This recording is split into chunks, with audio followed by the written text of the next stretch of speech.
We on? All right, fantastic. Hang on. Got some glare in the window. There we go. That's better. Welcome back, guys. Welcome back to Live on Slow Mode. This is our 59th live stream. Thank y'all for tuning in on this beautiful evening. We're live in the state of California. Thank y'all for tuning in and joining me.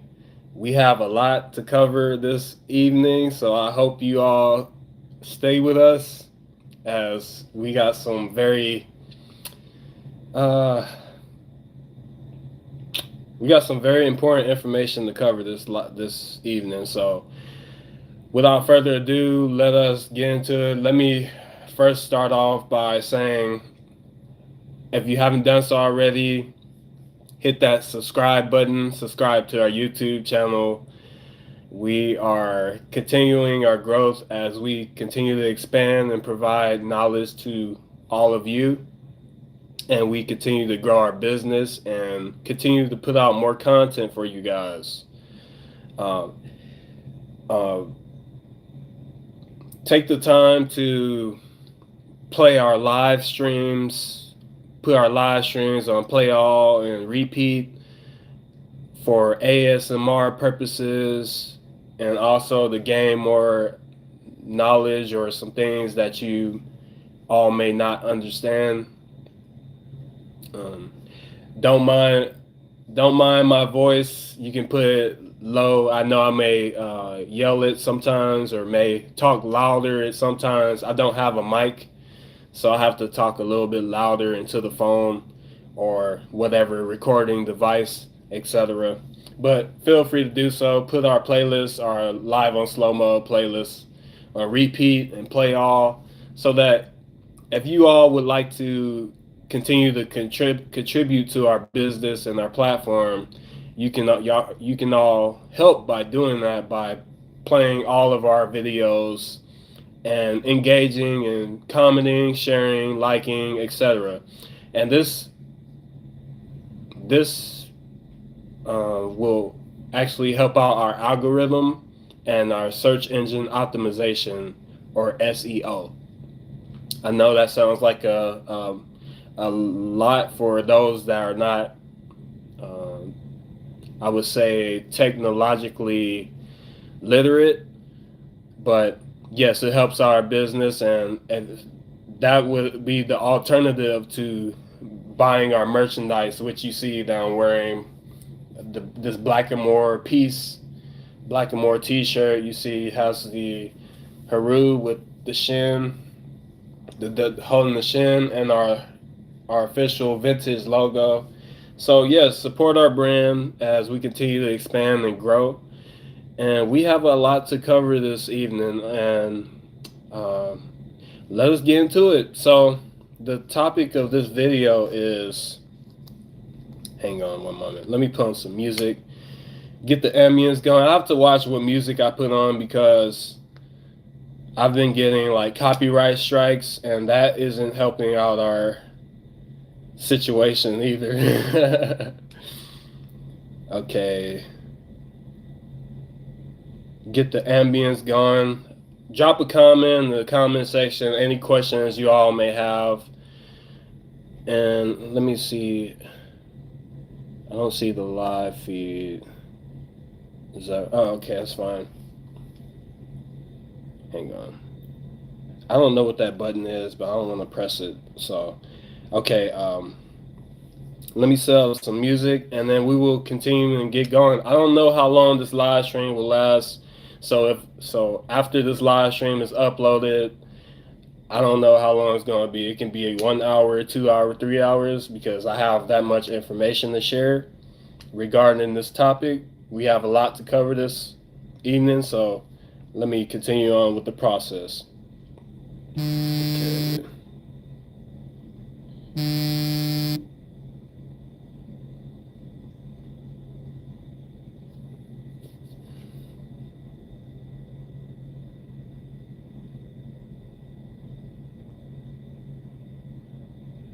Okay, hang on.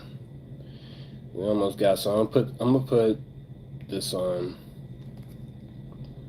Watch out for the ad. Okay.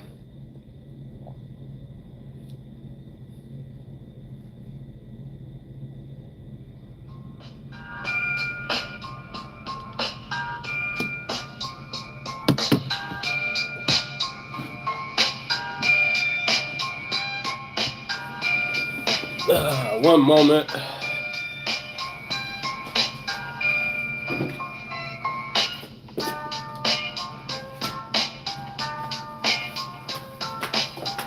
Trying to get everything set up for you all. Okay. We're ready to lock and load now.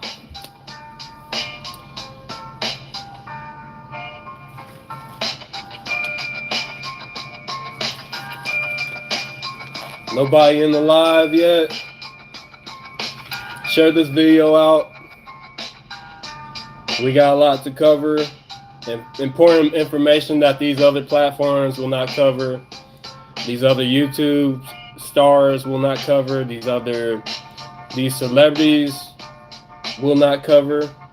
So you're witnessing something that's occurring for the first time in history, or this human history. So make sure y'all tune in live. Tune into our live, share out. So we're going to talk about the goofiness of swarthy people in Greek fraternities. So there's a lot of goofiness going on. Dark-skinned and swarthy people are going against their African Moorish history in pursuit of Greek fraternal orders and basically neglecting their African contributions to humanity and civilization. And what I wanted to show you all was that the Greeks learned from the Egyptians, or aka africanmoors.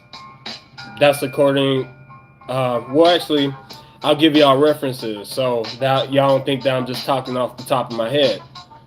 So the Greeks learned from the Egyptians. We can see this from the books by George G.M. James, Stolen Legacy. In the introduction and all throughout the book, he provides evidence. So that's one book. We also see this from John L. Johnson's book, The Negro Rulers of Scotland and British Isles. That's another book. Dr. Ivan Van Sertima,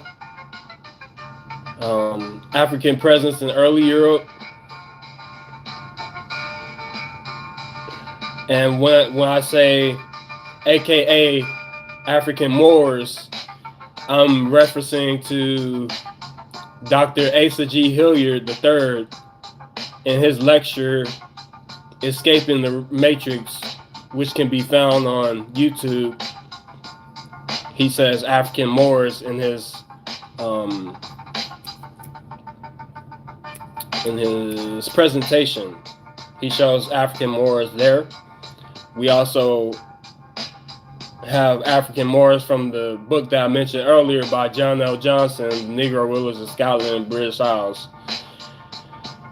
And I could even say Egyptian Moors, which would be inclusive of David McRitchie's books, Ancient and Modern Britons, Volume 1 through 3.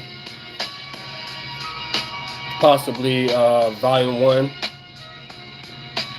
So, let's bring up some pictures on the mobile device so I can show you all.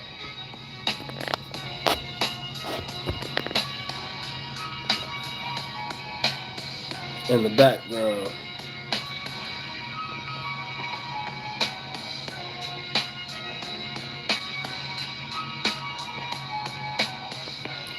So we're gonna look at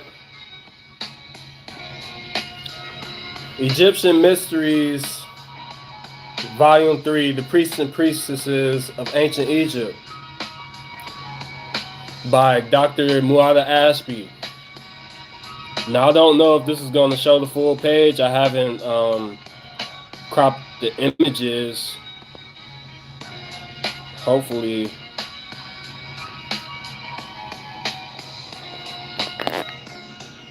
Let me see.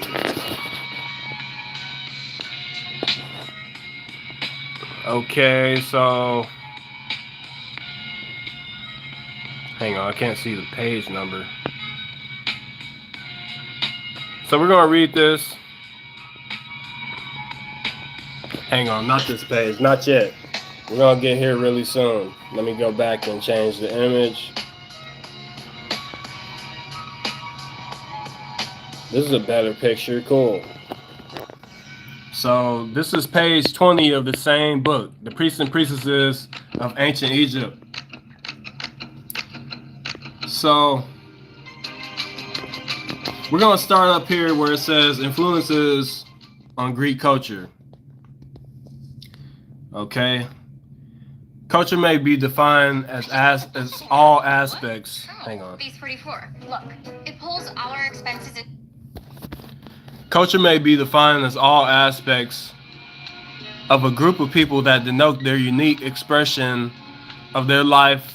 The most important factors of culture are philosophy and religion. These in turn influence other factors of culture, including architecture, laws, and general social values. Ancient Egyptian culture spanned from 10,000 BCE to 450 ACE. Through trade and social contact with Knossos, 2000 through 1400 BC. The archaic Greek culture and later contact with Greek philosophers of the Greek classical period, 700 BCE through 300 BCE, such as Plato, Pythagoras, and Thales. The Greeks adopted the framework of ancient Egyptian religion, music, myth, medical science, law, and other cultural factors, as attested by classical Greek writers such as Herodotus and Plutarch. Western scholars regard classical Greek culture as the dawn of Western culture. Therefore, Western culture is based in part on ancient African culture. Now, the author of this book has a doctor's degree in religion and a doctor's degree in divinity. Okay? That influence is still evident today in the adoption of Greek architecture, which has been shown to be based on ancient Egyptian models and some direct adoptions from ancient Egyptian culture. Now, influences on Western culture. Most Western scholars claim Greek culture as the origin of Western culture. Throughout history, many organizations in Western culture have sought to associate themselves with ancient Egyptian culture, especially the Shatat Neter, Egyptian mysteries, to establish their legitimacy by showing a link to the ancient traditions. It is important to understand that the Egyptian mysteries, Shatat Neter, are not teachings originated by or controlled by organizations which in modern times refer to themselves as fraternal orders, lodges, Masons, Freemasons, Illuminati, Oddfellows, Shriners, New World Orders, Satanists, occultists, or psychics. In fact, the organizations just mentioned have their origins in Western countries and not in Africa, although they were influenced by the original Grand Temple of the Mystery teachings of Kemet, ancient Egypt. For example, the use of the pyramid on the reverse seal of the United States would seem to mean that the founding fathers of the United States had the idea of invoking the principles of the Kemetian ancient Egyptian tradition in the founding of the new country, United States. However, upon close examination, the original philosophies associated with the symbols have been altered in many cases, leaving only the external idea of the symbol, sometimes with completely new and different ideologies. Okay? So, you see it here from Dr. Muhammad Asby breaking down these fraternal orders. Now, why the topic of this video or this live stream is the goofiness of swarthy people in Greek fraternities. So swarthy, the word swarthy means dark skin, according to English. Okay? So you have dark-skinned people joining these fraternities and sororities at college, ignorant of their African Moorish history, ignorant of the creation of the alphabet, ignorant of the creation of mathematics, ignorant of the creation of all their contributions to human civilization, and basically, joining these Greek letters,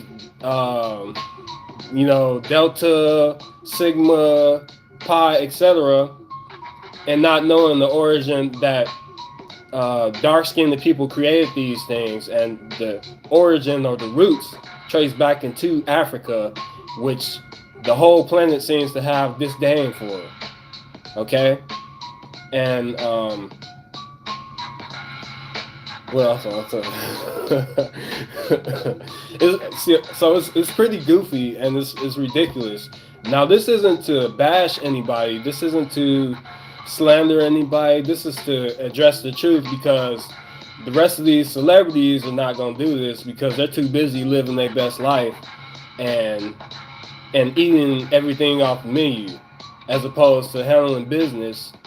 Now, you have some celebrities that are putting in the work and trying to actually solve problems, but you have some celebrities that are just goofing around, and they're a part of this. Okay? That's my take on it. Now let us continue.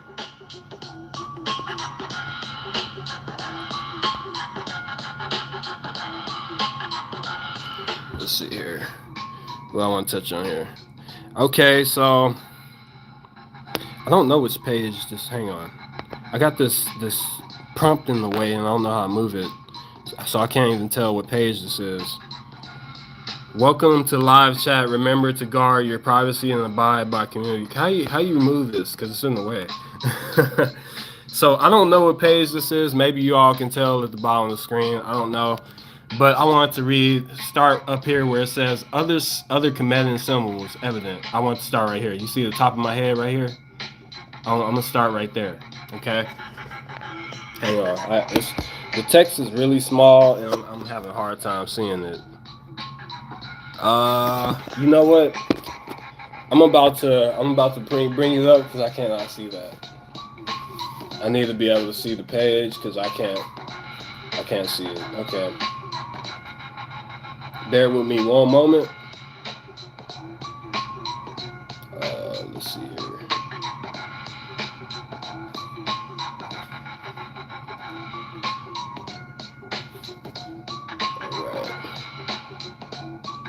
Okay, so this is the next page.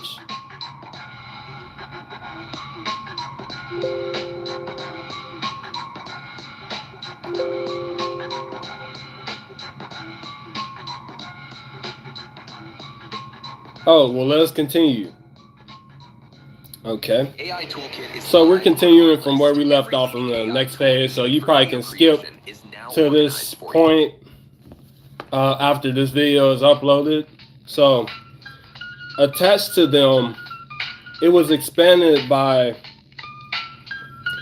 the occultists and hang on. Let me move this out the way so y'all can see.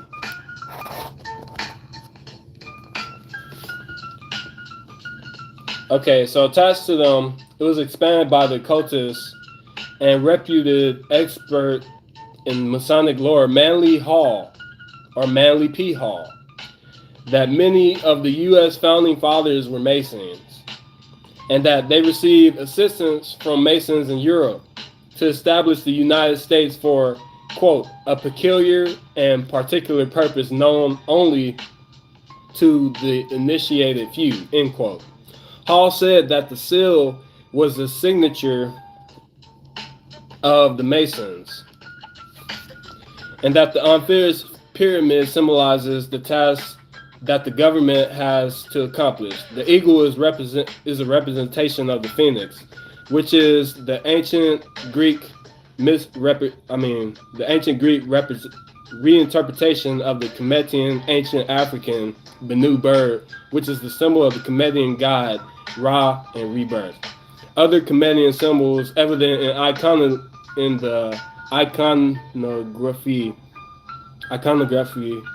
of the United States include the Washington Monument, which is a reproduction of the ancient Egyptian obelisk, the Lincoln Memorial, and Mount Rushmore. The latter two, which are important icons of the United States, were admittedly by their creators inspired by the Temple of Ramses II at Abu Simbel. Another important symbol is the pyramid on the face of the dollar bill, complete with a capstone and all-seeing eye. Some of the organizations mentioned above that profess to be the originators, descendants, or authentic custodians of the Cometian mysteries have much to prove, since it is well established that those organizations have a recent origin. By contrast, this is demonstrated easily by the records of modern encyclopedias, which are themselves produced by the same culture, Western, in question. Also, the regulations against the admittance of women that are endemic in most of the organizations mentioned above are a modern convention instituted by the impetus within the male-dominated Western culture to exclude females from the pursuit of spiritual enlightenment and social empowerment. These injunctions were foreign to the mystery systems of ancient Africa, in which women participated as equal partners, sometimes even holding positions that would today be referred to as, quote, grandmasters, end quote, or, quote, pontiffs, end quote. So if you see here, I'm going to start right there. The Order of Hospital of St. John. The Order of Hospital of the Order of Hospital of St. John of Jerusalem, or the Knights of Malta, for instance, originated as a crusading order in 1070. The first Grand Lodge of Freemasonry, probably the best known of the secret orders, was founded in London in 1717. Lodges of other secret orders are primarily men's organizations. Women may not join the Masons, Oddfellows, or Shriners. There are nevertheless a number of women's societies associated with individual lodges. Perhaps the best known is the Order of the Eastern Star, founded in 1876. Select any text from your PDF. Its rituals are devised by Masons, and the organization is provided over by Masons. Men are allowed to join the Eastern Star. The secret orders have a great deal of ritual at their meetings. It is used to initiate members and to promote fellowship and religious and moral values. One may not simply join a society such as the Masons, but must be elected to membership. Once initiated, a member may advance within the society in a series of stages called degrees. In one rite, Freemasonry, there are 32 degrees. Some lodges have eased their rules. The Sons of Norway, for instance, was founded in 1895 as a fraternal society to provide aid to members who were ill or who had lost someone through death. Like the secret orders, the Sons of Norway had membership requirements and secret rituals. A similar society, the Aid Association of Lutherans, was founded by Germans at Appleton, Wisconsin in 1899. Now this is from his other book, Mystical Journey from Jesus to Christ and African origins of civilization, religion, yoga, and ethics, philosophy by Muhammad Ashby. Okay. So I wanted to go back up here to touch a little bit on Manly P. Hall. At the top of the page, you see Manly P. Hall. Many of the U.S. founding fathers were Masons, and that they received assistance from Masons in Europe to establish the United States for, quote, a peculiar and particular purpose known only to the initiated few. Okay? So the reason why I wanted to touch on that part was because in the Central Intelligence Agency book by, I believe, Carl Jung, he says that the sobriquet, or the smaller name for the CIA, is the Founding Fathers. So the Founding Fathers, the code word for Founding Fathers is Knights Templar. That's according to his book, the CIA. Let me bring it up. The CIA Dictionary. Let me bring that up for y'all.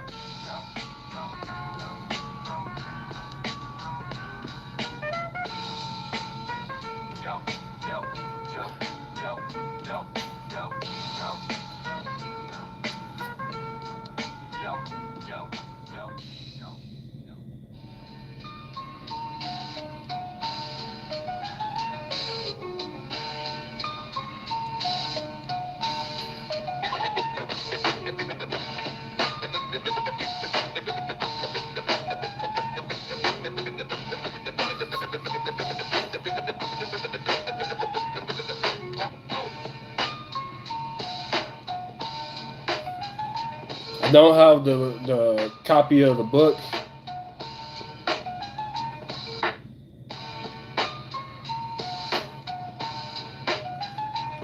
At the moment.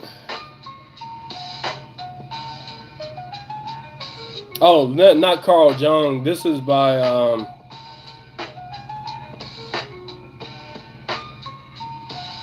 Leo D. Carl.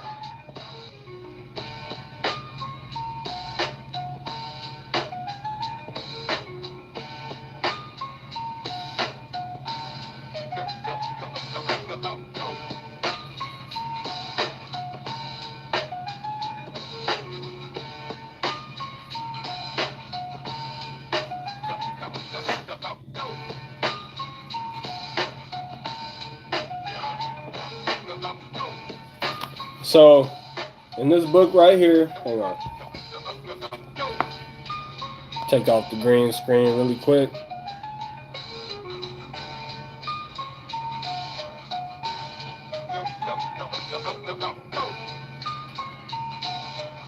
All right. So in this book right here, I know the screen is flipped, but in this book right here, he says that the name Founding Fathers is the secret name of the first founding fathers of the CIA, which would be the Knights Templar. Now, the Knights Templar was set up to fight the Moors, or dark-skinned people, or swarthy Saracens, and this is found in the Freemason rituals. All throughout their rituals and their obligations is found to be fighting the blackamoors, or the Saracens, or the dark-skinned swarthy people.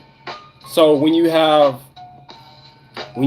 these swarthy college students joining these Greek fraternity orders, ignorant of their African origins, ignorant of the origin of the alphabet, ignorant of the origin of math and science, join these orders. Oh, let me get the three letter, let me join Alpha Phi Alpha or something like that. Okay, all that comes from the foundation of those various fraternities and sororities. The concept of them comes from the interior of Africa. That's the essence.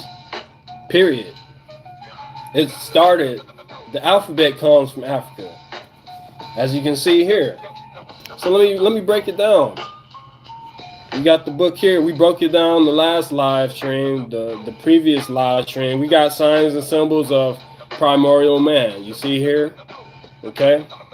So on page 43, which we already discussed, you see up here, we're going to start the same place that we started previously. So page 43 of Signs and Symbols of Primordial Man by Dr. Albert Churchwood, who was a Freemason himself, a 30-degree Freemason according to this book. Pages 295 and 298, quote, the Mediterranean races, end quote, by Sergi, show some of these alphabetical signs found encased in clay vessels and collected by De Morgan, which may be compared with those discovered in the Eastern Mediterranean by Mr. Evans as Cretan, Mycenaean, and Aegean, and therefore, of course, pre-Phoenician. These cursive characters really formed the first alphabet that ever existed, and from these Phoenicians, and hence all other alphabets emanated. Eusebius, Plato, and Tacitus all state that the Phoenicians did not claim to be themselves the inventors of the art of writing, but admitted that it was attained by them from Egypt. Therefore, the Egyptians were the inventors of the alphabet. Now, what you have on the internet is these fake accounts or these mischievous accounts that come and try and share dis or misinformation or malinformation and confuse the already confused dark-skinned swarthy people that are joining these Greek fraternities and sororities and not knowing their africanmoors history and only tracing their history back to the transatlantic slave trade and nothing prior to that, and parroting the same regurgitated rebuttals that they've been programmed to believe for centuries. So, one of my previous shorts or something like that, I had a commenter come under my post a comment saying that my mispronunciation of 3-syllable words, right? So I retorted or replied that the alphabet comes from African people. It comes from the africanmoors, the Egyptians. So on page 243 of the same book, Signs and Symbols of Primordial Man, you see here at the top of my head, if you see that, he contends. I can actually start from the top, but you know, you all can read it. Well, let's read it together, okay? I'm gonna start at the top of this paragraph. We fail to see the utility of Ignatius Donnelly's comparison of the Mayan alphabet with the Egyptian hieratic to try and prove that the Mayan was, quote, the older, end quote, and original, and not the Egyptian. He must go back further than the quote, solar mythos, end quote, to prove this, and take the above into consideration. And the other proofs we have brought forward in this work, then he will find that the Mayans obtained their characters from the, quote, Egyptian hieroglyphs, end quote, and all of their astronomy, learning, and religious doctrines and ceremonies, pyramids, etc., from the Egyptians. There are more than 400 pyramids in Mexico, built of huge stones and face as the pyramids of Egypt. As a matter of fact, pyramids are found in many countries, but they are copies of the Egyptian. And all Ignatius Donnelly states about, quote, Atlantis, the antediluvian world, end quote, goes no further back than, quote, the solar mythos, end quote, and parts of the Rig Veda that he quotes are copied nearly word for word from the old Egyptian ritual, which dates from the stellar mythos. he confounds the Egyptian hieroglyphs Ra, Sep, or An, Ta, etc. with the letters of the alphabet instead of what they are, syllabic signs. Okay? So syllabic signs, alphabet. You can't have syllabic signs without the alphabet. So it's like it's goofy. It's ridiculous, and the so-called black people don't know this. The swarthy people or so-called black people that are joining these Greek fraternities, getting alpha, kappa, alpha, alpha phi alpha, sigma pi phi, and all this is goofy. It's goofy, and to not understand this, I don't know, like it's part of the brainwashing. Now I have another book that I can show some more information. I might have to do it at a later time because I don't have it with me presently. But The Journey of the Songhai People as well, by Calvin Robinson, Redmond Ballows, and Edward Robinson Jr. All three scholars are saying the same thing. So let's continue. You realize how much money this will save us? What's that? I just built a budgeting app with Base 44. Look, it pulls our expenses into one place. All right.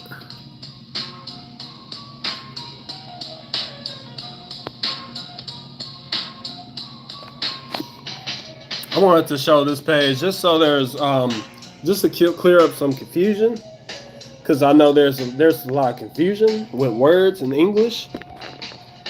So this is chapter 21 of Golden Trade of the Moors by E.W. Boville. And up top on this highlight section, we're going to read this. Okay? So it says, there is one more people dwelling and abiding among these Mandingos. These are called Fulabis, being a tawny people, and have a resemblance right unto them those we call Egyptians, by Richard Johnson. Okay? So you got the word tawny simply means tan, according to English. So there's Moors and there's tawny Moors, according to J.A. Rogers' Nature Knows No Color Line. I'm not sure which page, but it's throughout the book. You got Golden Age of the Moor by Dr. Ivan Van Sertima. I don't have the books right now to pull them up on the screen. If I was at the machine, I'd be able to pull it up. But you all can go back in our live streams. Which is why I said earlier, play all our live streams and put them on repeat, because all this information ties together. It may be different sections, it may be chopped up, but it still ties all together. Different pieces, different subjects, and we're all connecting it back. So that's why I play all of our live streams, put it on shuffle, etc. You'll learn something, no doubt. Okay. I told you we got a lot to cover.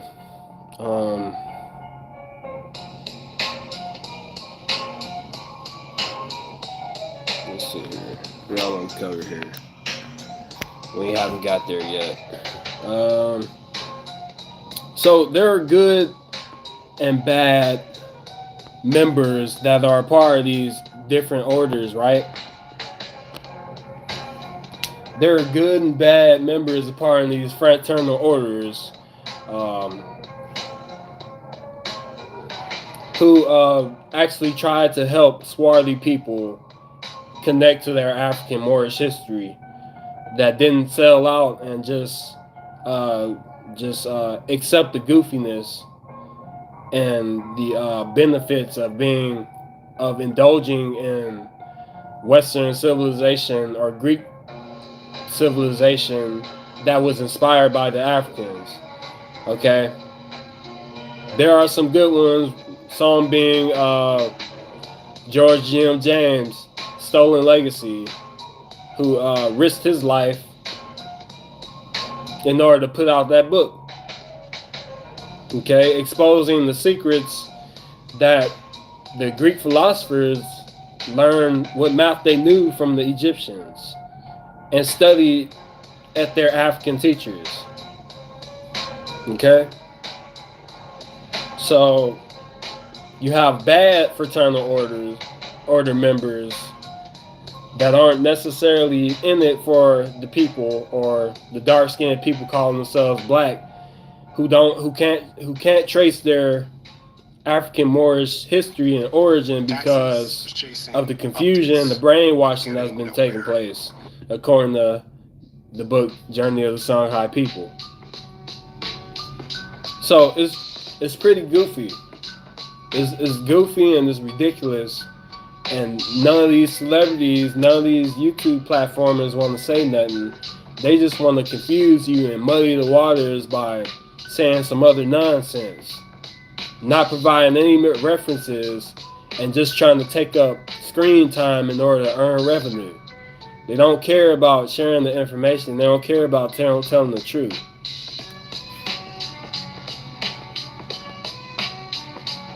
So you got ignorant people just saying things in order to earn finance, to earn income, to make a living off of people suffering. And me personally, I don't believe that that's right, and it needs to be addressed. Okay. Now, we had dropped a short earlier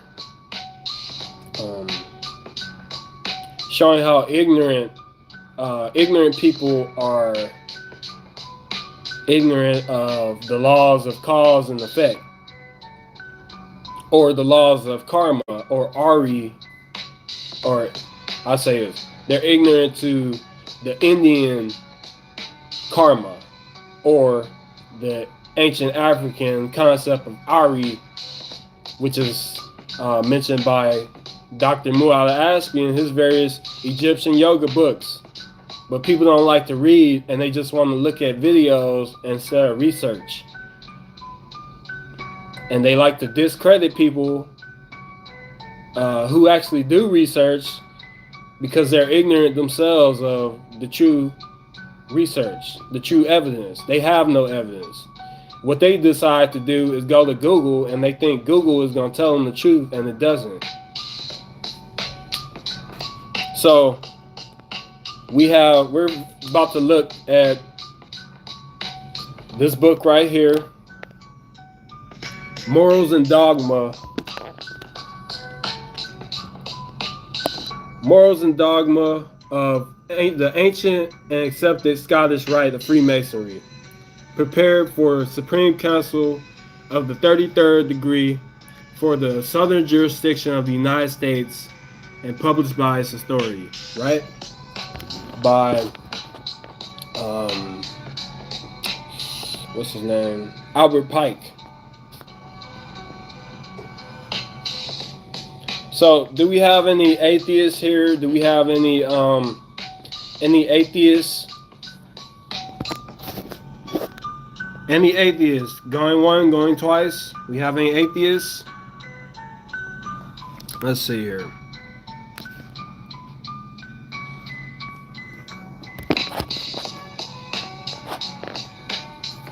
Let me see if I can bring this page up. It's not showing the full page. I'm trying to show it to you all. So a part of the ignorant crew are the atheists. Any atheists here? Any atheists that don't believe in a higher being or ignorant thereof?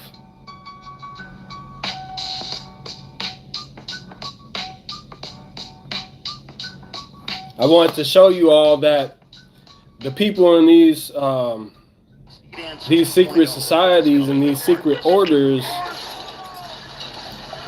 I wanted to show you all what they think of the atheists, the same people that are fighting the Moors or the dark-skinned people calling themselves black, the same dark-skinned people that are joining these Greek fraternities and sororities and pledging and hazing,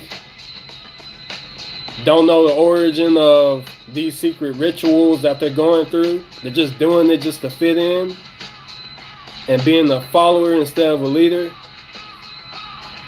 showing you the goofiness of what it actually is. Now, I'm saying this isn't no offense to anybody that's a part of these Greek orders. I'm clearly showing the evidence. I'm providing the evidence, and I'm giving it to you because these other celebrities, these other Israelite groups, moorishscience temple groups, are not going to tell you this.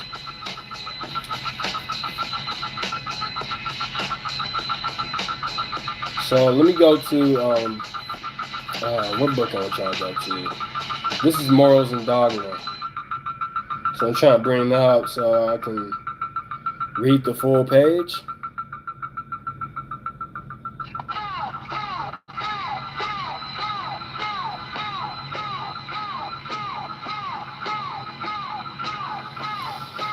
All right, let's see here.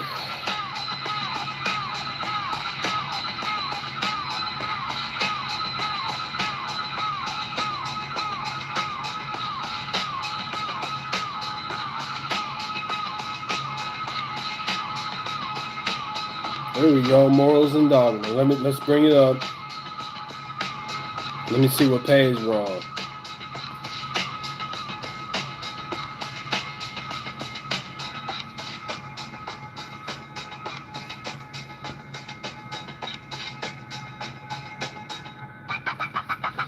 So I can't see what page this is. We scoff.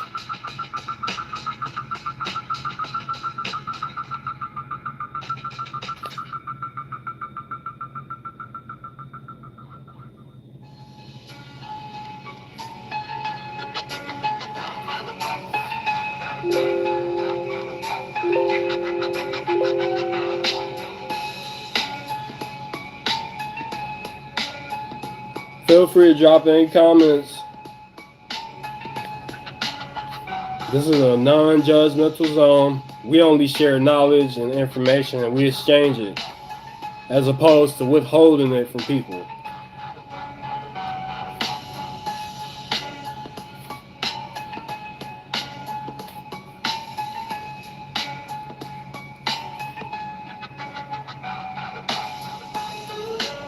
We don't charge you in order to provide knowledge. We give it to you. Because ain't nobody else gonna do it. They're too focused on money and monetary gain in order to share the truth. They don't want to listen until you start making money or until you get the title by your name.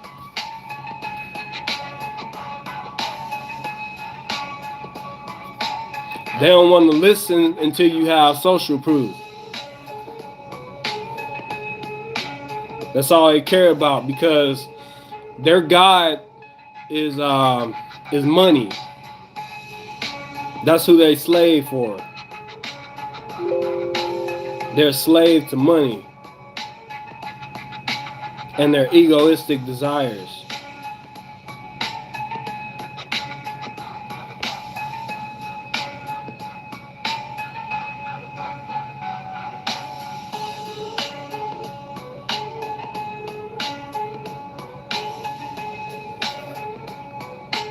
I'm having trouble finding this page.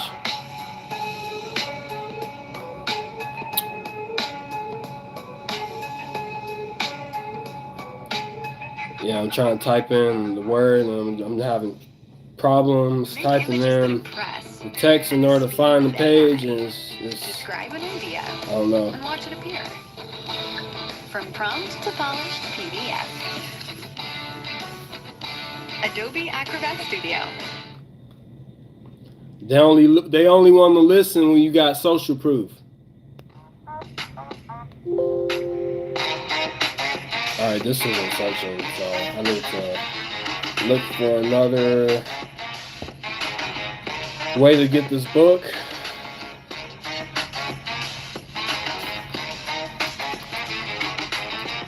Okay, got a PDF here. Fantastic. Okay, now we're getting somewhere. Give me one moment. I know it took a while.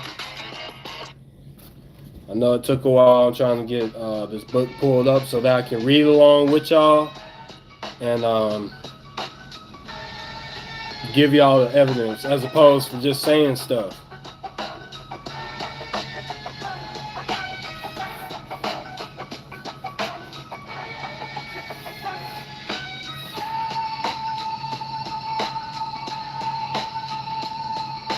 Okay, so this is on page. This 108, 102.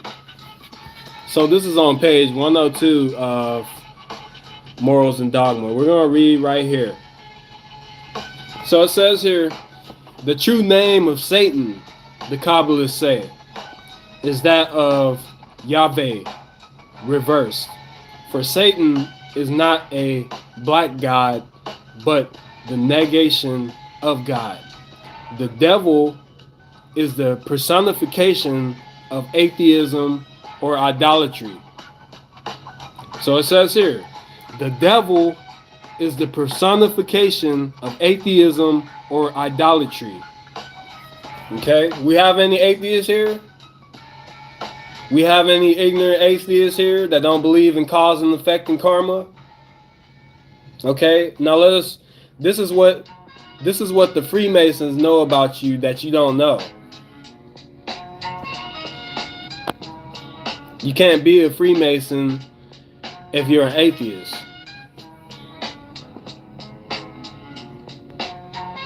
Did any atheists know that? I know atheists are quote unquote scientists. Are there any atheists that know that? But they don't understand Freemasonry. And the Freemasons are using the same science that came from the Africans, the dark-skinned Africans. So you got the Prince Hall members joining these Freemason groups, becoming a Freemason, and they don't even know that the origin of the science of Freemasonry comes from the Africans, the first humans on the planet.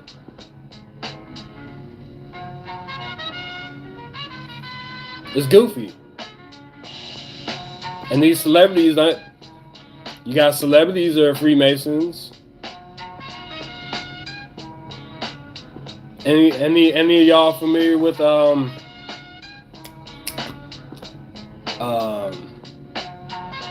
what's his name? Famous comedian of the 70s, what's his name?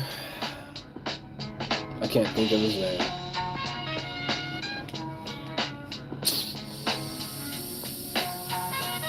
Oh, what's his name?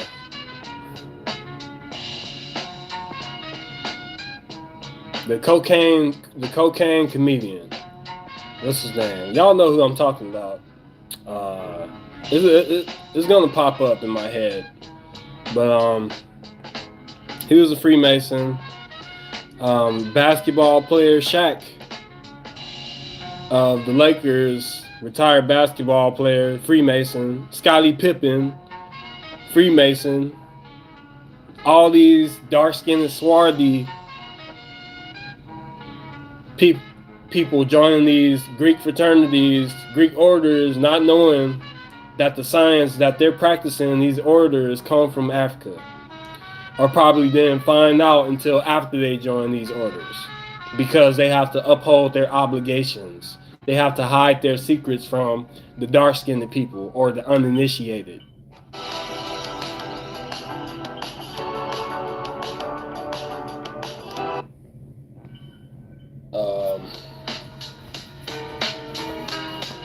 Let me look up his name because it's bothering me.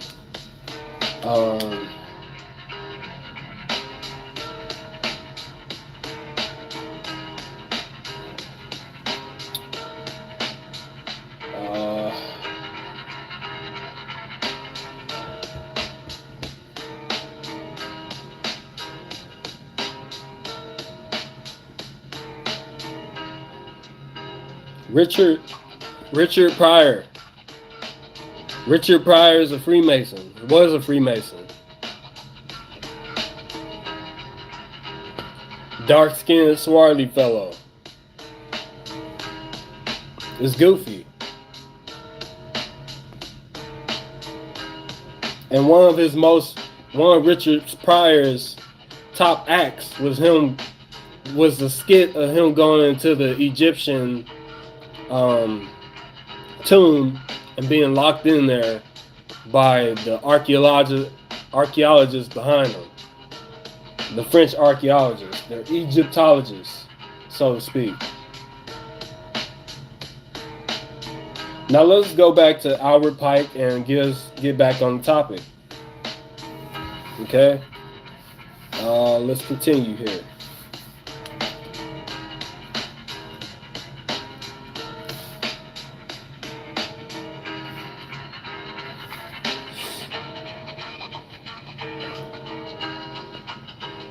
What page is that? So that's 359.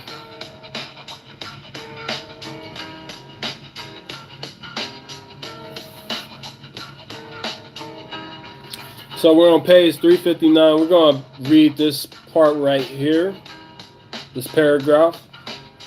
So it says here, originally the mysteries were meant to be the beginning of new life, of reason and virtue.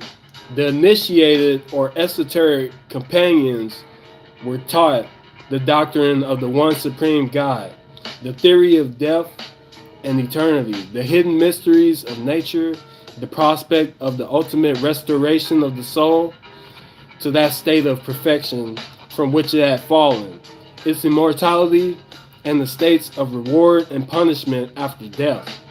The uninitiated were deemed profane, unworthy of public employment or private confidence, sometimes prescribed as atheists, and certain of everlasting punishment beyond the grave. This is what they know about you. So any dark-skinned, swarthy atheists here? Any dark-skinned, swarthy, ignorant atheists here that are ignorant to the laws of cause and effect and karma? Anybody want to speak up? This is what they know about you while they're using your stuff.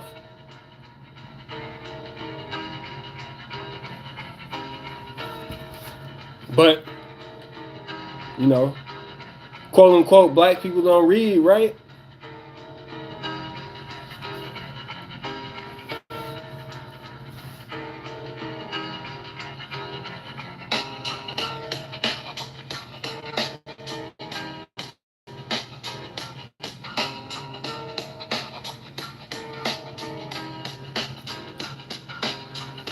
This is page 384 of the same book, Morals and Dogma.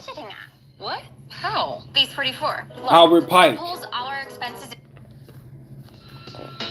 We're gonna read right here. You see that? Get a screenshot. We're gonna read that paragraph right there. Aristotle was accused of impiety by the Hierophant Eurymedion for having sacrificed to the manes of his wife according to the rite used in the worship of Ceres. He was compelled to flee to Caucasus and to purge his memory from the stain. He directed by his will the erection of the statue to that goddess. Socrates, dying, sacrificed to Asclepius to exculpate himself from suspicion of atheism.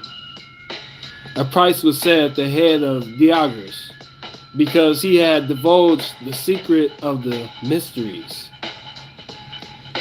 Andocides was accused of the same crime as was Alcibiades, and both were cited to answer the charge before the Inquisition at Athens, where the people were the judges. Aeschylus, the tragedian, the tragedian was accused of having represented the mysteries on the stage and was acquitted only on proving that he had never been initiated. So, Socrates dying sacrificed to Aesculapius. Aesculapius is the African Imhotep. Aesculapius is the Greek god of medicine. Aesculapius is who the PhDs take their oath to, their Hippocratic oath to, Aesculapius. Aesculapius is an African god, or a deity, or a principle, by the name of Imhotep, the first multi-genius in history, in recorded history, human history. So you got these swarthy, dark-skinned, quote-unquote, black people joining these Greek societies, earning these PhDs, and they don't know their African Moorish history. They don't know who created writing. They don't know who created medicine. Hang on.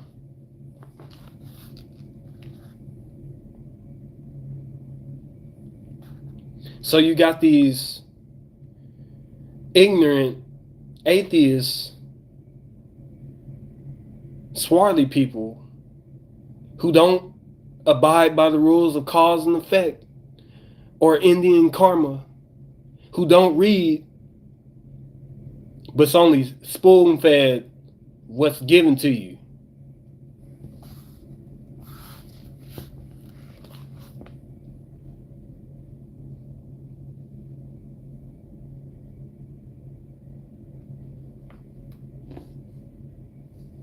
Do your research.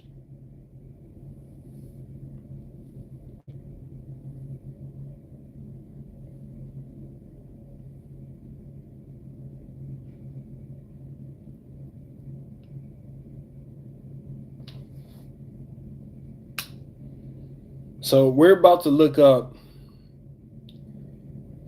since I'm not a doctor, since I don't have a PhD, since I don't have the European education of a PhD, since I didn't take a oath to Aesculapius, the Greek god of medicine, let me give you a reference of a doctor who did take the oath to Aesculapius and said that medicine comes from Africa.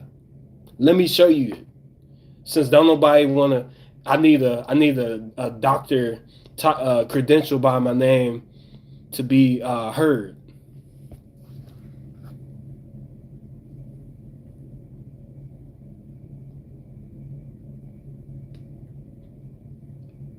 It's goofy.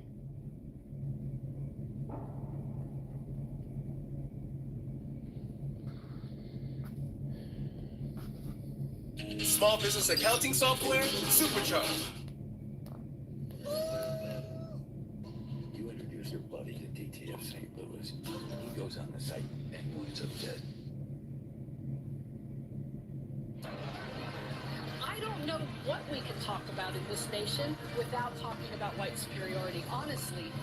Who defines the meaning of God also defines the relationship between.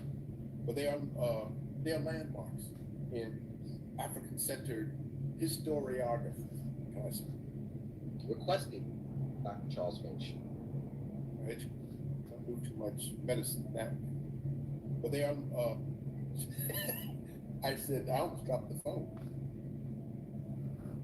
That was medicine, and so there was always a seamless link between the spiritual universe and the material universe, between science and spirituality. Okay. And I need to say more about that because I don't know if we quite appreciate it.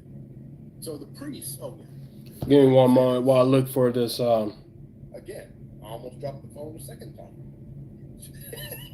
I said I almost dropped the phone. Don't do too much medicine. Educational background, let's just start with college. I went to Yale University, an undergraduate. Went to Jefferson Medical College in Philadelphia for medical school. Hello. Background, let's just start with college. I went to Yale University, an undergraduate, to sign charts. Well, that's not too strenuous, so I do it. Hello. Now, since nobody want to listen to me, since I don't have a credential by my name, by a doctor, let me give you a doctor from that graduated from Yale University by the name of Charles Finch. Hang on.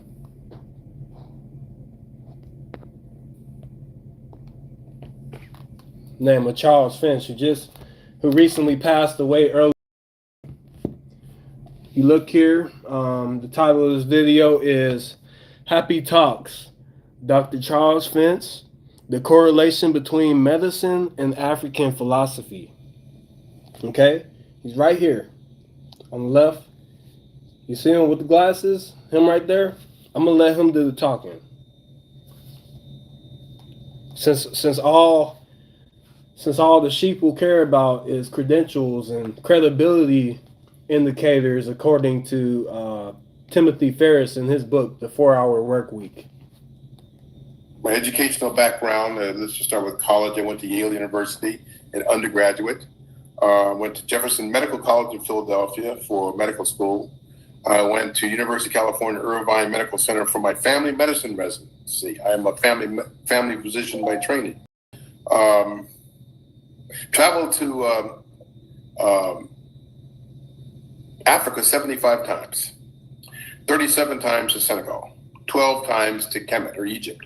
Just got back from Kemet. In fact, a tour of like 22 people. We got there just after Karak. I don't call him Tony. That's where he goes into Dr. Anthony Browder. Check out his book, Nile Valley Contributions to Civilization. Let me see here. I'm trying to search for the exact quote because he said it.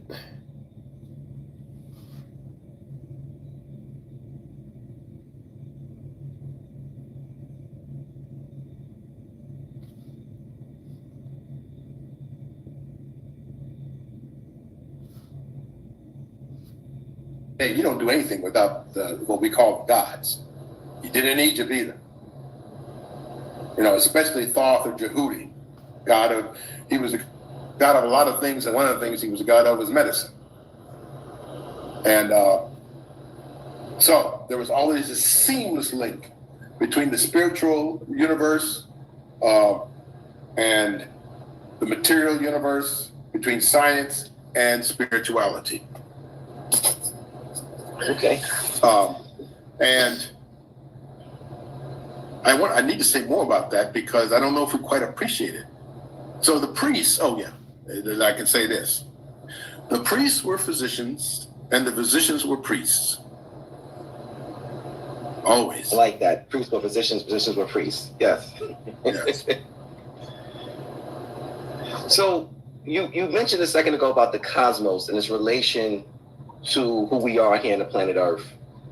I tell you, you're right on time with the next questions because it's all kind of in sync with each other. So when we think in terms of the ages of convergence and transitions, can you please explain what that is and its importance? Well, no, wait a minute. Repeat that question to make sure I understand what you're trying to ask me. Talking about the importance of the ages going through the cosmos and how we're impacted. Oh, okay. Yeah. Oh, my favorite subject. Having a hard time finding. I should have time-stamped it. Earth, the axis of the Earth, it spins on its axis, and then it makes, and it's tilted 23.5 degrees from vertical. Dang. Hang on, let me find this reference for you all really quick. Feel free to fast forward, but I'm going to show you the reference that he said himself.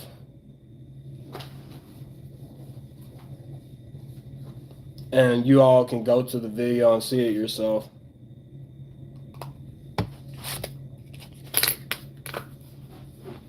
In the meantime, put back on music. Nobody in the live stream. That's okay. That's to be expected.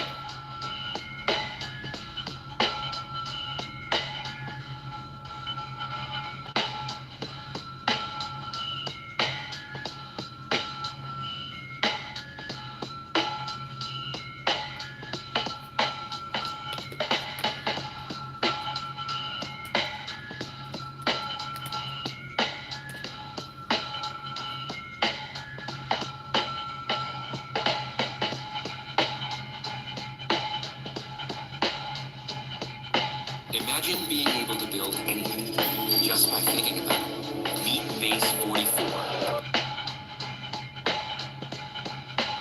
Enhanced it, enlarged it.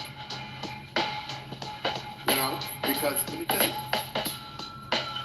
we've gotten lost this over the last 200 years. It all comes from the cosmos. It all comes from the heavens. You know, you didn't, even in Africa today, you don't do anything without what we call the gods. You did in Egypt either. You know, especially far from Jehovah. God of, he was God of a lot of things, and one of the things he was God of was medicine. And Scribe is how 4 million people turn processes into step-by-step guides. The hard. I'm Charles Finch today, and we're going to be discussing the science of medicine and how it's impacted by African spirituality.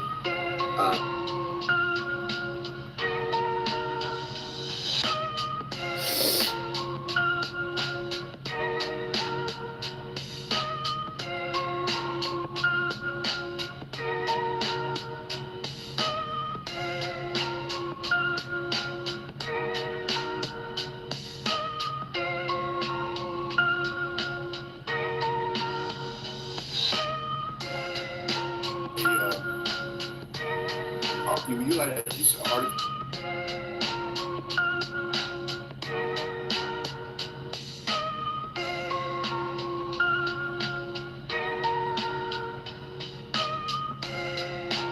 Here we go.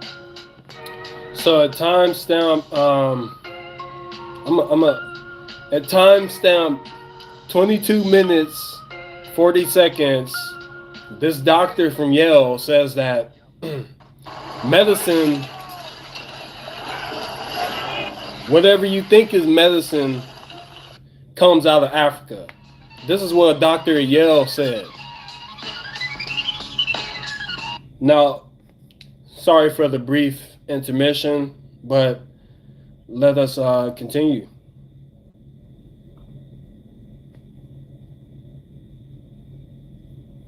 Hang on, let me make it full screen so y'all can see. Okay. So since nobody want to listen to somebody that doesn't have a doctor in front of their name, or a quote unquote doctor title in front of their name, let me give you a doctor here, a doctor of medicine, MD. So let me experiences of Africans that helped develop that dynamic. Okay. Let me just be very medicine as we now understand it, whatever you think is medicine now, comes out of Africa. Period. End of statement. Can't contradict that whatsoever. All you need to do is look at, and there's only a receipt. Now, they wrote hundreds of medical papyri, only 9 have survived. The Edwin Smith papyrus and the Ebers papyrus. The Edwin Smith papyrus, the ancient Egyptians start describing the anatomical configuration of the brain. The Ebers papyrus, they had all these kinds of medicinal applications for different kinds of diseases, mostly, for what we call plant medicine. Oh, They knew about. They knew how. They knew the heart was the center of the circulatory system, and that the beating of the heart was what caused the blood to circulate through the body. Now, the ancient Egyptians thought that the heart was really not just in terms of its physical configuration and its source of the circulation of the body, but the heart was for them the source of human spirituality. Okay? Not that they discounted the brain. Okay, and you all can go to that video and fill in the blanks for yourselves. You have a medical doctor here just say that whatever you know of medicine came from Africa. So you have these swarthy people joining these Greek fraternities.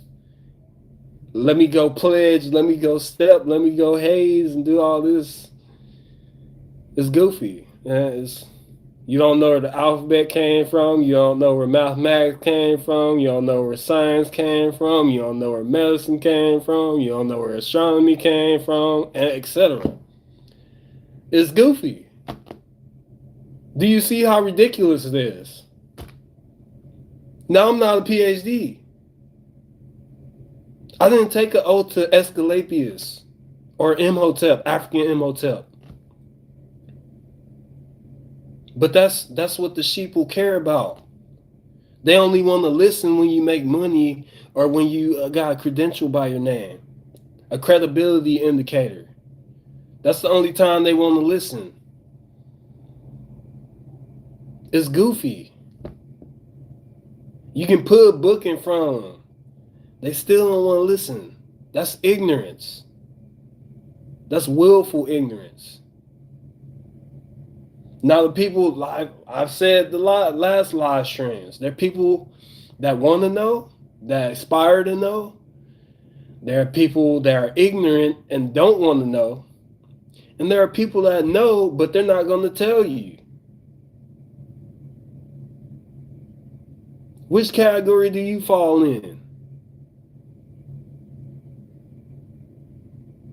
Let's continue.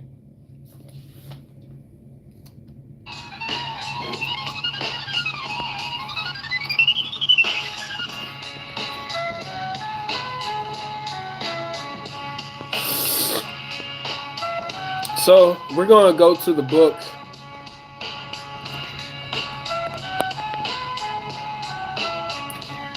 Hang on. Let me clear something up because Asclepius, right? We were just talking about Asclepius, Greek god of medicine. Greek god of medicine. Let me take my oath, my PhD Hippocratic oath to the Greek god of medicine. Who was actually the African principal, Imhotep, the first multi-genius in history. Where am I getting this information from? Oh, I'm getting it from a book. Oh, what book am I getting it from? Oh, let me show you.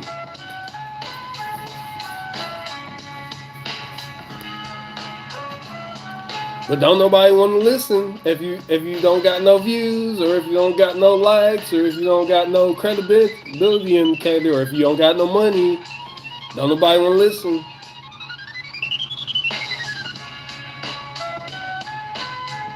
They just want you. They just want to type it in Google, and here you go. Here you go. Here's Google. Google going quote unquote Google. That's where ChatGPT, AI, or they want 15-second video or short.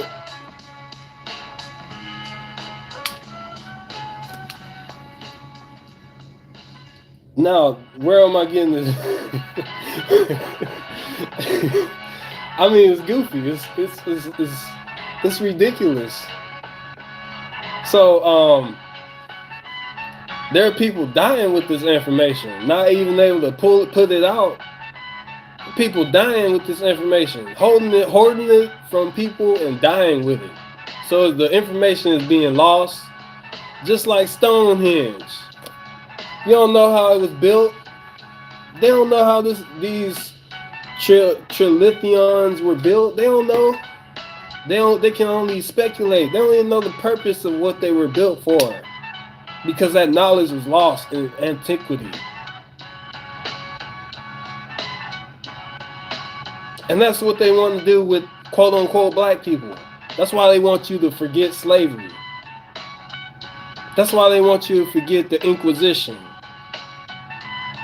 What they were doing to the African Moors during the medieval times.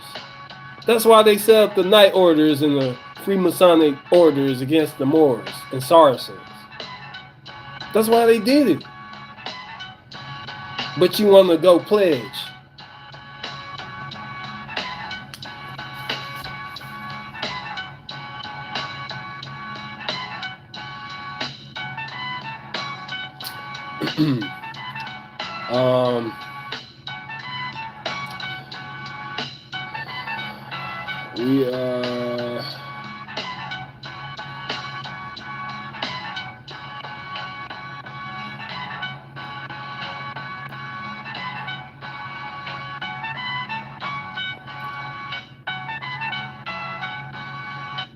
AI, a camera for eyes, wheels for legs, and sent it into the forest alone. The brain is running Claude Code on a Raspberry Pi. The camera captures a frame, sends it to Claude Code, and then it decides which direction. Hold up now.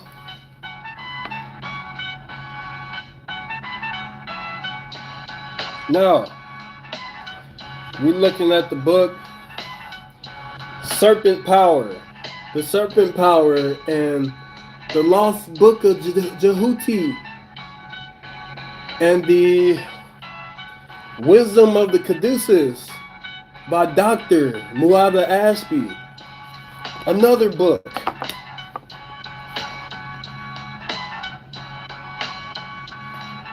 We're going to go to page 71.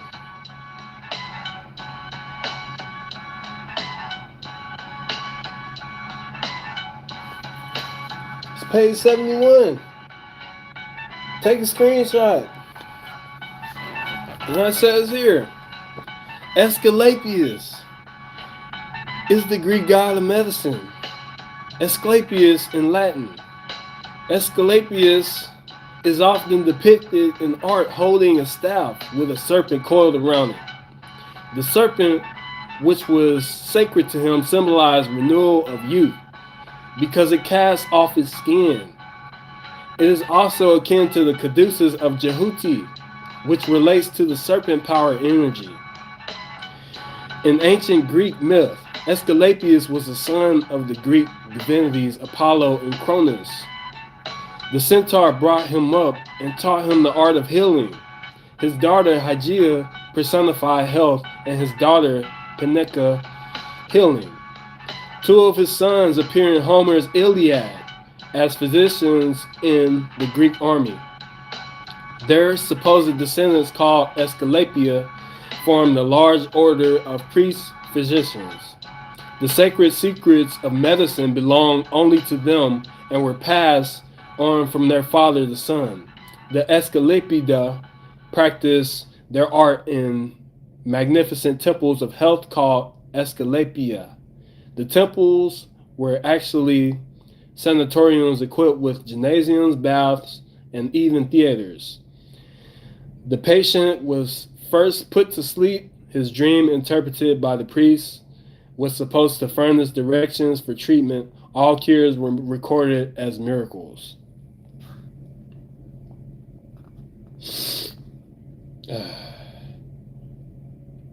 Now, how does this relate to Imhotep? Give me a moment.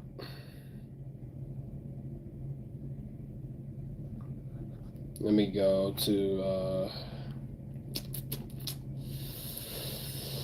let's see here. I recently wrote a paper, and we're going to use those references. Okay.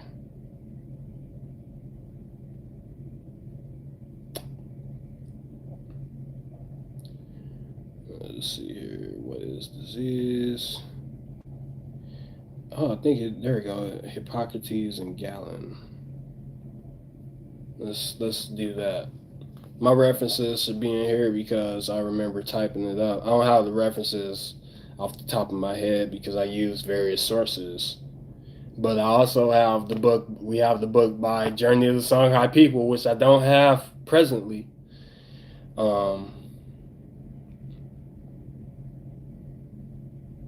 Let me open up these documents really quickly. Bear with me one moment. Let's continue with some music. Everyone has free offers on the latest phones. Of course, T-Mobile does too, even on the new Samsung Galaxy S20.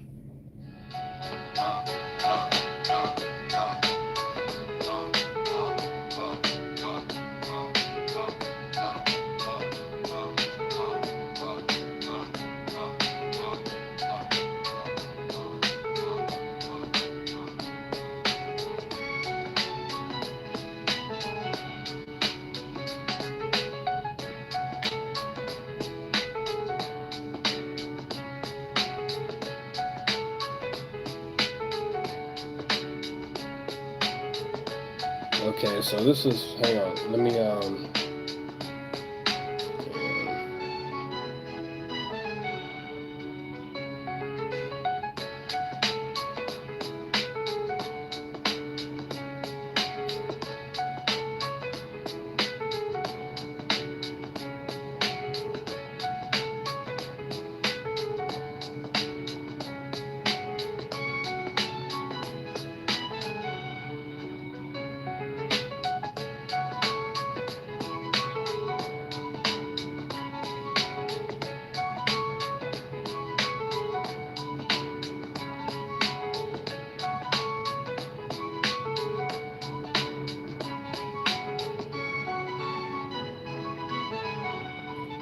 so it's Ashby, page 149. Let's bring that out real quick. I don't have the screenshot, so I can't put it on the screen, unfortunately, right now. So we're going to go to the book Kemetic Diet by Dr. Muada Ashby. Okay. Let me look through my records really quick.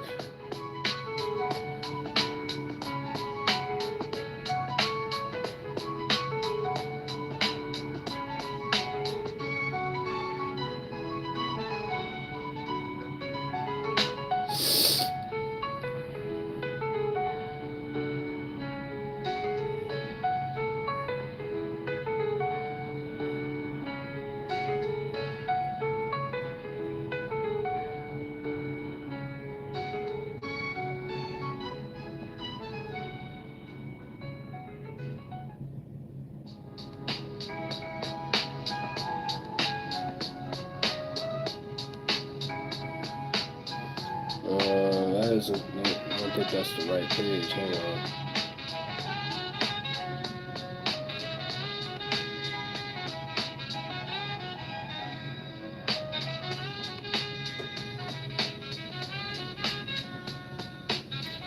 Okay.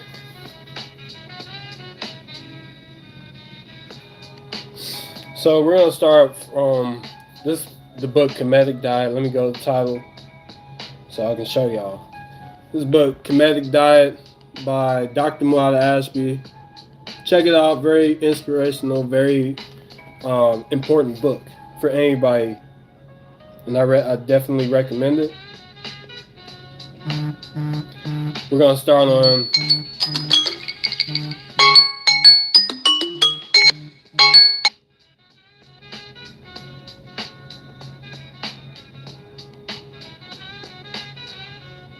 So first off, I'm gonna start on page 143, if y'all can see there.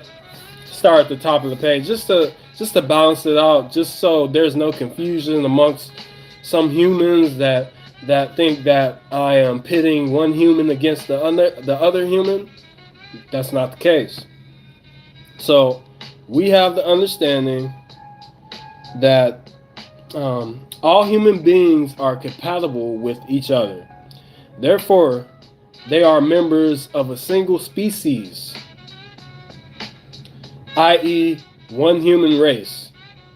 Now, you have the ignorant, quote-unquote, black people thinking that there's different races because of the brainwashing and programming that they've been under for the past few centuries, according to Journey of the Songhai People by Calvin Robinson, Redmond Battles, and Edward W. Robinson. Also a combination of you know, it's just they're not connecting to their African Moorish history, period. They just only trace it back to transatlantic slave trade, and they think that's it. They don't know that the African Moors, who are who they are, were enslaving the Europeans that were transporting them, and also enslaving the indigenous people on the lands, who were considered Moors themselves according to English. Okay, that reference of American Moor can be seen by Peabody Museum of Ethnology and Archaeology, Harvard, Standard and Headdress, Zalil Natal, and also David McRitchie, Ancient Modern Britons, Volume 1, in the footnote, where if you search for Hiawatha, you'll see in the footnote American, North American, quote unquote, Moor. It's there. They're playing with your words, and let's continue. So about Imhotep, the profession of medicine in ancient Egypt. Plate 9 left, Imhotep bronze late period sculpture, now in the Louvre Museum, Paris. So you see this picture of Imhotep, the first multi-genius in human history recorded, the first physician in human history recorded. Okay? So the name of the doctor in ancient Egypt was Suan or Snuan. Here are the hieroglyphs. I don't know if you can see that right by his feet. Ancient Egyptian history provides us with the descriptions of the first men and women who served as medical doctors, some of whom were so good at their professions that they became legendary in their own time. The earliest female doctor recorded in historical record was named Mersuna or Pessinche. Her position was not only that of a doctor, but she was a chief physician, head supervising doctor. Perhaps one of the most famous doctors in Kemetic history was Imhotep. The name, quote unquote, Imhotep means, quote, one who comes in peace, end quote. Imhotep was perhaps the greatest sage of ancient Egypt, who lived in the Old Kingdom period 5000 through 2500 BCE. He was a legendary figure in his own time because he was a master healer, medical doctor, royal architect, scribe, and spiritual philosopher. His writings have not been discovered yet, but some historical records survive that show he was revered by both ancient Egyptians and foreigners alike. He was deified, canonized, in the time when Hippocrates and other ancient Greeks went to study medical science in ancient Egypt. They revered and worshipped Imhotep under the name Aesculapius as the god of medical science and healing. It must be understood that the string of movies from Hollywood called, quote, The Mummy, end quote, wherein sage Imhotep is depicted as an evil mummy, are nothing but gross misrepresentations of the truth which history records. Didn't I just say that Aesculapius was African Imhotep? Didn't I just say this? But I don't have a credibility indicator of doctor by my name. I don't have millions of followers yet. Do you see how goofy this is?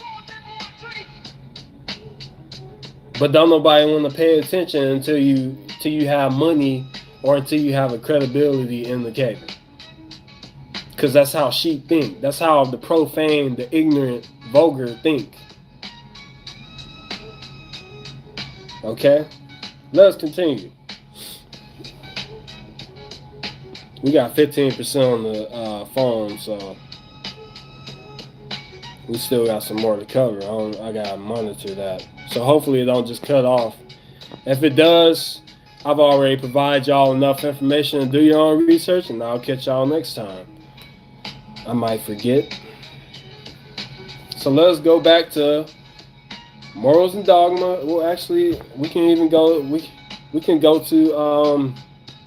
We can touch on Morgan's Expose of Freemasonry. This book right here. So what page is this? I'm not sure which page this is, but this is during the first degree of Masonry and their rituals that they're not going to tell you because you're not initiated or you haven't read this book. So even if you do go to Google, they're going to give you a BS answer that's not going to answer the question. You got to go to the literature because that's where the information is. That's where they hide the information. So you see here that highlighted section above my head right here? What? You see that? Can you read that? This is a question. This is a question that's asked by one of the higher members in the lodge to the initiate or the person that's going through the ritual in Freemasonry. So it says, question, why was you asked in whom you put your trust? Answer, agreeably to the laws of our ancient institution. No atheist can be made a Mason. It was therefore necessary that I should believe in deity. Otherwise, no oath or obligation could bind them. Okay, do y'all see that? So you can't be a member of their lodge or their order without believing in the higher divinity or whatever. So an atheist, somebody that's ignorant, that doesn't know anything, or that doesn't believe in the theology, or doesn't have a theology, cannot be a member. Period. It says it right here. You have to. You have to take your oath or obligation.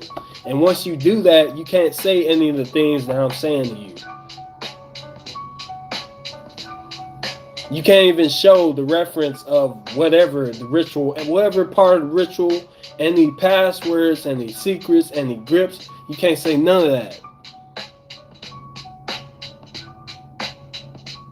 But, you know, people don't believe in cause and effect.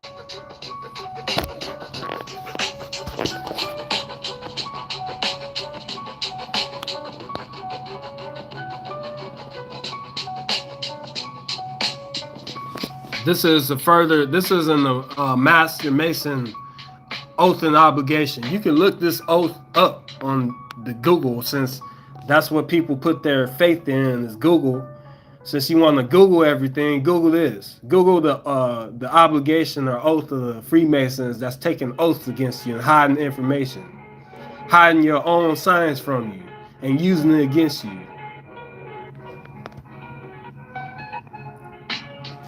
So, you see here? This is the ritual that the candidate of the initiate must take. You see here?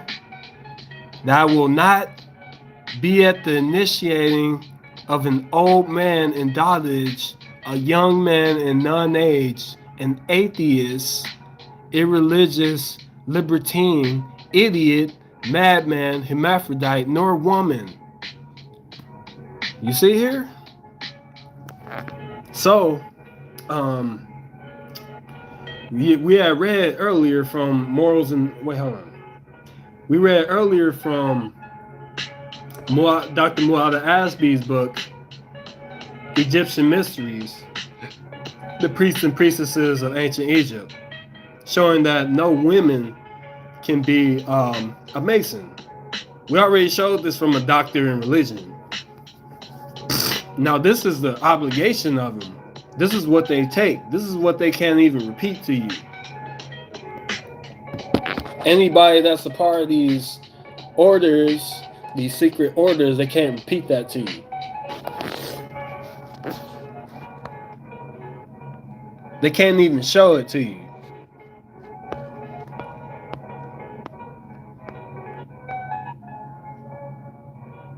Because they take an oath of death. Taxes.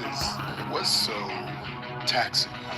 They take an obligation of death in order to, or a penalty in order to hide this information from the Saracens or the dark-skinned people or the profane, ignorant cow ones, etc. And look up the words. Look up the words that I just said. Look it up. Uninitiated. Those who are not initiated in the order, you can't say none of this. Or those that are initiated in this order, you cannot say any of this. Those that are initiated in this order, Freemason, Master Mason, First Degree, whatever, Shriner, etc., they can't say none of this. Now let's go back to morals and dogma. What percentage are we on? We're on 10%.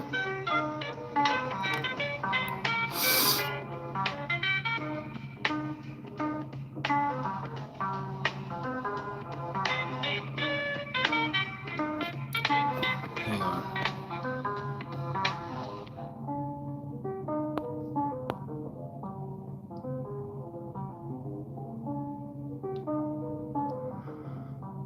Okay, so we're going to go to page 346 of Morals and Dogma. I think we already passed that though.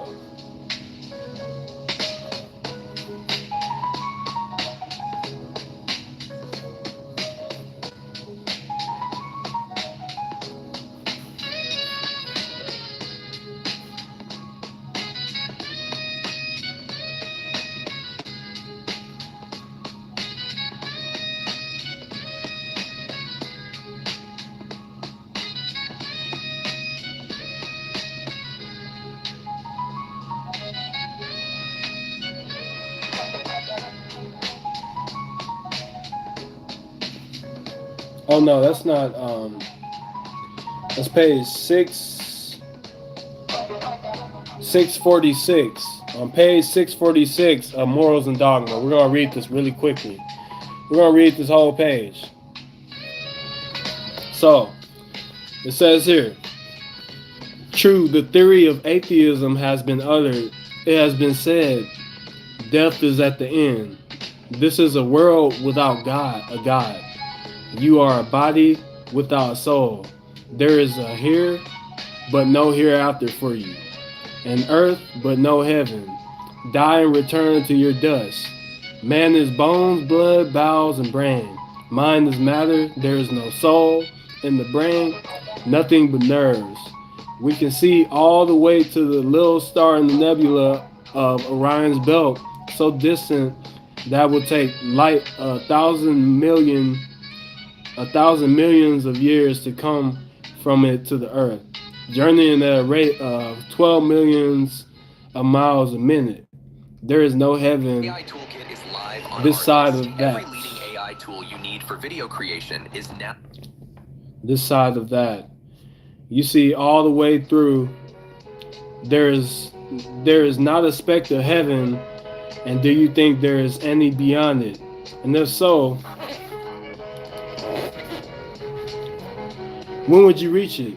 There is no providence. Nature is the fortuitous concourse of atoms, thought in a fortuitous function of matter and fortuitous result of a fortuitous result.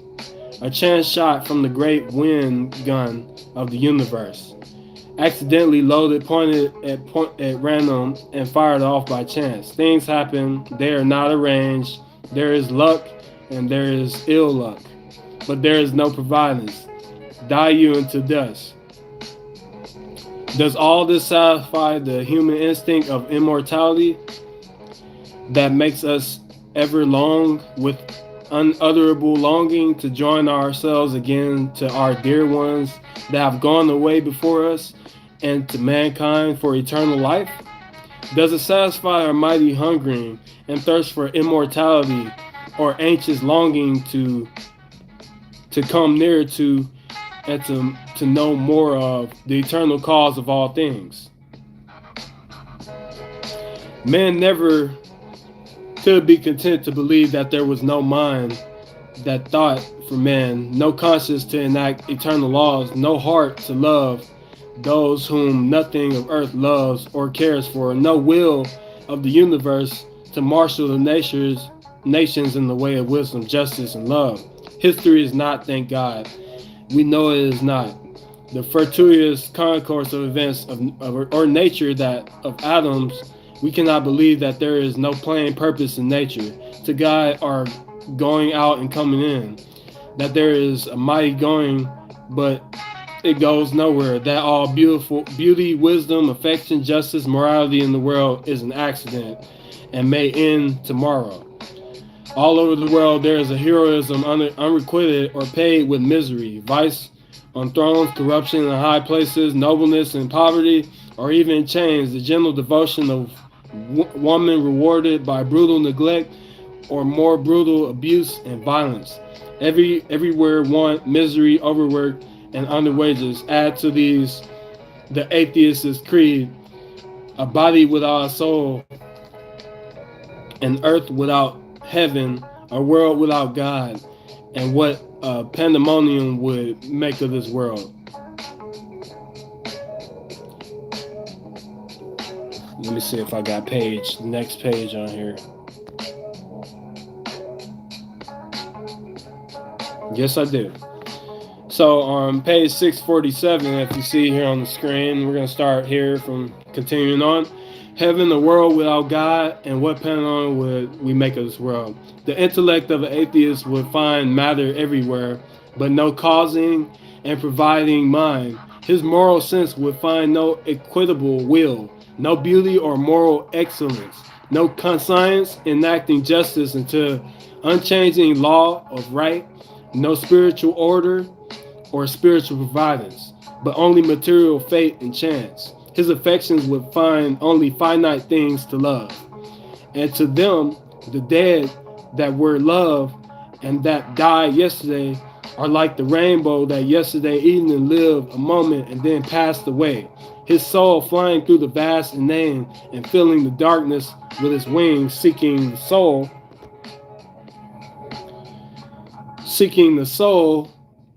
of all, which at once is the reason, conscience, and the heart. No soul of things, nothing to reverence, to esteem, to love, to worship, to trust in, but only an ugly force, alien and foreign to us, that strikes down those we love and makes us mere worms on the hot sand of the world. No voice would speak from the earth to comfort him. It is a cruel mother, that great earth that devours her young, a force and nothing more. Out of the sky would smile no kind providence in all of his thousand starry eyes, and in storms of malignant violence with its lightning sword would stab into the darkness, seeking for men to murder. No man ever was or ever can be content with that. The evidence of God has been plowed into nature so deeply and so deeply woven into the texture of the human soul that atheism has never become a faith, though it has sometimes assumed the shape of theory. Religion is natural to man. Instinctively, he turns to God in reverence and relies on him. In the mathematics of the heavens written in gorgeous diagrams of fire, he sees law, order, beauty, harmony without end. In the ethics of the little nations that inhabit the anthills, he sees the same in all nature, animate and inanimate. He sees the evidences of the design, a will of intelligence, and the God of a God benevolence and loving as well as wise, and merciful and indulgent as well as powerful. So that will end this live stream. And to all y'all that do not read and continue to toil in ignorance, please do your due diligence and educate yourself. Educate yourself on the laws of the universe and understand the goofiness of chasing after idolatry in the form of Greek philosophy, which is actually stolen African philosophy. I bid y'all farewell. And thank y'all for tuning in on this live stream. Make sure y'all play all our videos and put it on shuffle. And we have more content coming for you guys in the future. Once again, this was not to bash anybody's beliefs. This was to provide evidence to the ignorant and those who choose to remain ignorant, and to show evidence that the people who know this information are hiding from you, but you choose not to search for it. So, till next time, we live stream 8 p.m. Central Standard Time. Make sure y'all tune in. Buy our merchandise. We have more slow-moed, moorish portals coming for you guys in the future. So I hope y'all tune in. And this is Maurice Kennard, CEO of SLOWMOED LLC, checking out. And I will see y'all next time. Thank you for tuning in. Deuce.